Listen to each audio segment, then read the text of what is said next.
Hi, I'm Chas, and you're watching Chas's Crazy Creations.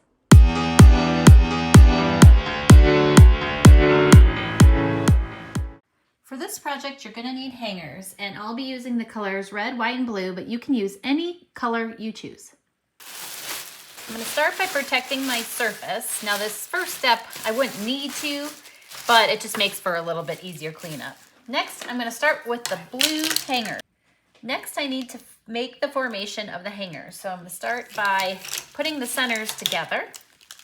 So I need to set them like this so the hanger part is down and then the other ones, the hangers up. So let me get a better shot of this for you so you can see it. But we're working on this part right here first, but we want it to get all lined up.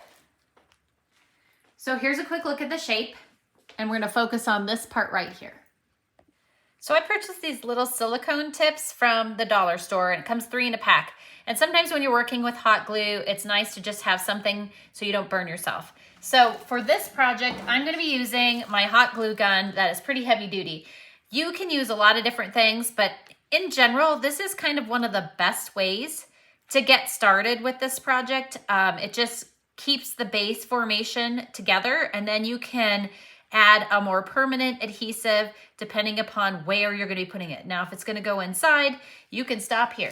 If it's going to go outside, then you're going to probably want to put something like silicone or E6000 or another adhesive over the top of the hot glue. The hot glue is just holding it in place, but with cold and hot temperature fluctuations, a lot of times hot glue won't hold up to those kind of fluctuations. So something more like an epoxy, or like I said, E6000 or silicone would work better. So I'll wait for that to dry and we'll go on to the next step.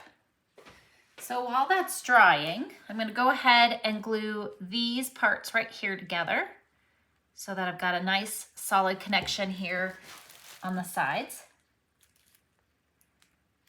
Now, this can be the front or the back. You'll be able to flip it over either way. But now I've got kind of all the important connections adhered, and we'll be covering this up with something else here in a second. But this is the start of it. And you could also use zip ties to connect pieces together if you want. Like I said, I'm just using the hot glue to get started, and then it's up to you what you want to use permanently. While that's drying, I'm gonna remove my silicone here, and I've got just a basic solar light here. And what I'm gonna do is I'm gonna go ahead and pull the head off for just a second so that I can remove this label a little easier.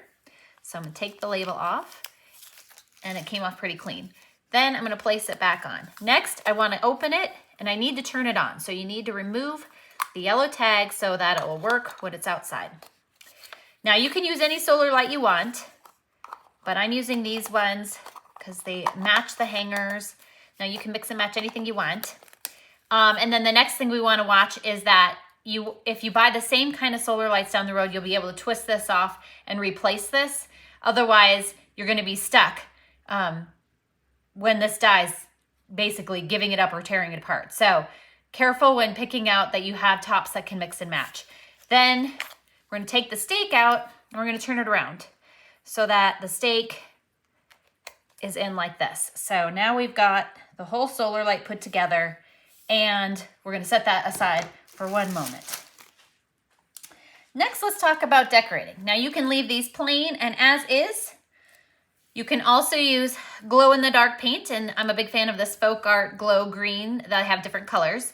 But be sure to read the back, because here's another one, and this one says here that it's acrylic paint, good for all surfaces, but it says changes glow in the sun or indoor light, which is huge.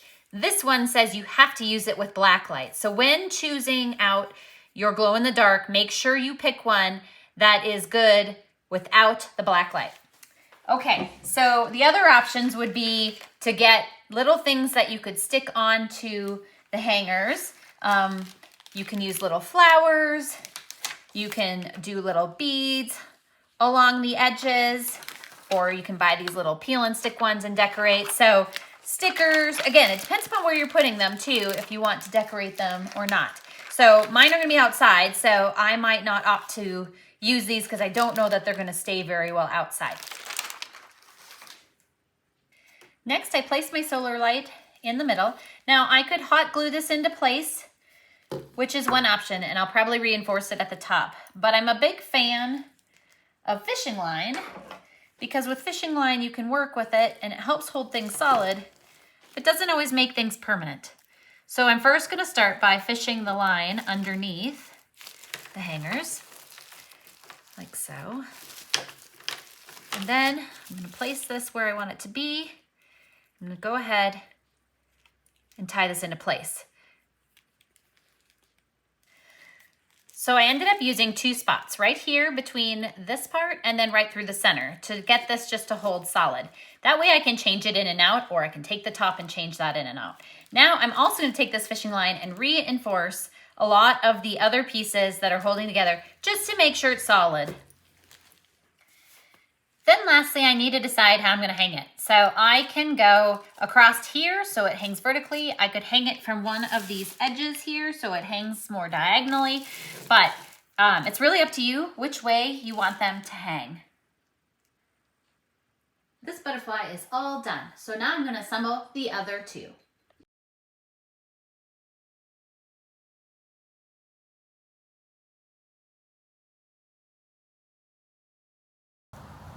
Here they are, all ready to go and be hung up outside. Now I can hang these on shepherd hooks, in trees and more.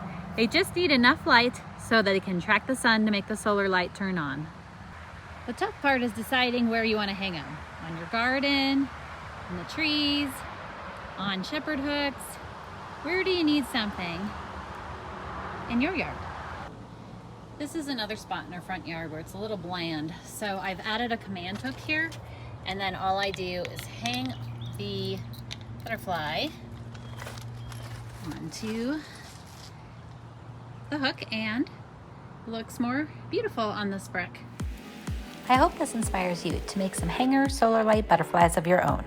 I'd love it if you'd subscribe to my YouTube channel and my blog at chascrazycreations.com. Thanks for watching, and don't forget to like, share, and subscribe.